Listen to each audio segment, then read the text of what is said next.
दादांच्या विमानाच्या अपघाताच्या मागे हा बुवा जो मंत्रविधी करणारा, करंगळ्यांनी अभिषेक करून घेणारा हा जो काही बाबा असेल, यांनी काही घातपाताची शक्यता आहे का, असा सुद्धा तपास एसआयटीने केला पाहिजे.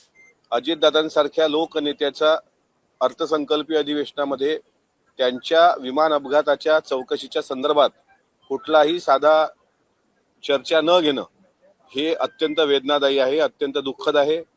मी शुक्रवारी मागच्या आठवड्यामध्ये सभापतींना विचारलं होतं पॉइंट ऑफ प्रोसिजरच्या माध्यमातून की ही चर्चा आपण कधी लावणार. त्यावेळेस त्यांनी सांगितलं का सोमवारी मुख्यमंत्री असतील त्या दिवशी आम्ही ही चर्चा लावू. आजच्या कामकाजात सुद्धा चर्चा नाही. उद्याचं कामकाज जे आहे त्यात जर चर्चा नसली तर परवा अधिवेशन संपणार आहे.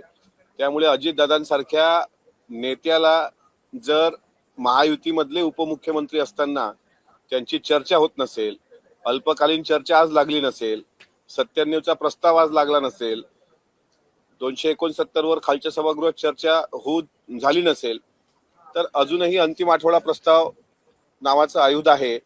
पण आमचा प्रयत्न आहे की अजितदादांसारख्या व्यक्तीचा विषय, अशोक खरात सारख्या भोंदू बाबाच्या एकंदरीत सगळ्या ज्या काही दुष्कृत्याचे व्हिडिओ जनतेसमोर येत आहेत 3 दिवसांपासून, त्यामध्ये हा विषय मागे पडतो का. VSR व्हेंचरच्या मालक VK सिंग याच्यासोबत अशोक खरातचे संबंध असण्याची शक्यता नाकारता येत नाही. अशोक खरातांच्या त्या आश्रमामध्ये नाशिक जिल्ह्यातल्या सिन्नर मधल्या तिथे अघोरी पूजा झाली 2 सप्टेंबरला. 17, 18, 19 नोव्हेंबरला भिगवण रोडला अजितदादांच्या घरासमोर काळी जादू करण्याचा प्रकार झाला.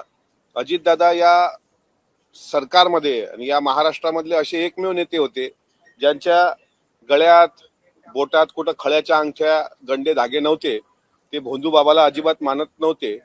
त्यांचा आदर्श शिवशाहू फुले आंबेडकर, तुकाराम महाराज, गाडगे बाबा असा होता. या नेत्यांसोबत काम करण्याचा आम्हाला अभिमान आहे.